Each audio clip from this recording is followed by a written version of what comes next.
the holy martyr Nikephoros of Antioch. February 9th. A layman's persistent pleas for forgiveness are rejected by a proud priest, leading to the priest's apostasy and the layman's unexpected martyrdom. A heads up in the spirit of transparency. Please be advised that this content may include martyrdom, execution, persecution, and imprisonment. In the 3rd century, during the reign of Emperors Valerian and Gallienus, there lived in Antioch a layman named Nikephoros. He was a man known for his piety and his adherence to the Christian faith. For a time, Nikephoros shared a deep bond of spiritual friendship with a priest named Sapricius. Their connection was one of mutual respect and shared devotion. However, a disagreement arose between them, which, through the instigation of the devil, devolved into profound hatred. The former friends would not acknowledge each other, even when they met in public. This state of animosity weighed heavily on Nikephoros' conscience.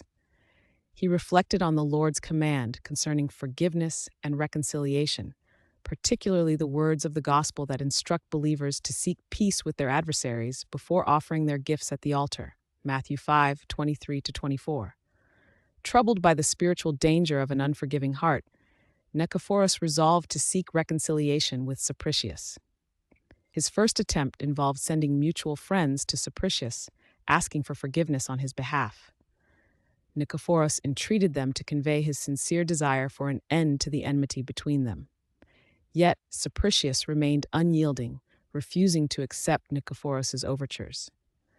Undeterred by this initial rejection, Nikephoros then went directly to Sapricius' home. There, he humbled himself, falling at the priest's feet and pleading for forgiveness in the name of the Lord. He confessed any offense he might have caused and expressed his readiness to make amends. Despite this profound act of humility, Sapricius, hardened by pride and an unforgiving spirit, again refused to grant forgiveness. His heart remained closed to Nikephoros' pleas. During this period, a persecution against Christians intensified throughout the Roman Empire. The emperors Valerian and Gallienus issued decrees that mandated sacrifices to the Roman gods and imposed severe penalties upon those who confessed Christ. As a priest, Sapricius was among the first to be apprehended and brought before the provincial governor. When questioned, Sapricius firmly confessed his faith in Jesus Christ. He refused to offer sacrifice to the idols, declaring his allegiance to the one true God. For his steadfast confession, the governor condemned Sapricius to be beheaded. As the executioners led Sapricius to the place of his death, Nikephoros learned of the procession. Driven by a final desperate hope for reconciliation, and remembering the spiritual peril of Sapricius' unforgiving heart, Nikephoros ran to him. He fell before the condemned priest and cried out, "O martyr of Christ, forgive me if I have sinned against you."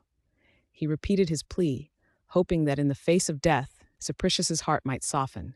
However, Sapricius remained silent, his face resolute but his heart still unyielding. He walked on, offering no word of forgiveness to Nikephoros. At the very moment the executioner raised the sword, preparing to strike, a profound and tragic change occurred. Because of his refusal to forgive, Sapricius was abandoned by God's grace. Fear suddenly overcame him. He cried out, asking what he must do to be spared. He then agreed to renounce Christ and offer sacrifice to the Roman gods.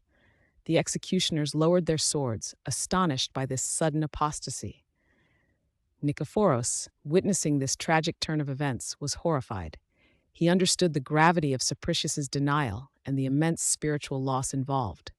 Without hesitation, Nikephoros shouted to the executioners, "I am a Christian, and I believe in our Lord Jesus Christ, whom this man has denied. Execute me in his place." The executioners were confounded by this unexpected declaration.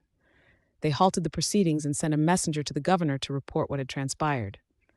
The governor, upon hearing the report, issued a new decree. Sapricius was to be released, having denied his faith and offered sacrifice. Nikephoros, who had boldly confessed Christ, was to be executed in his stead. And so, the holy martyr Nikephoros was beheaded. Through his unwavering confession and his willingness to embrace death for Christ, he received the heavenly crown of martyrdom, a crown that Sapricius had cast aside in his moment of fear and unforgiveness. Nikephoros' life and death stand as a testament to the power of humility, the imperative of forgiveness, and the grace that sustains those who confess Christ even unto death.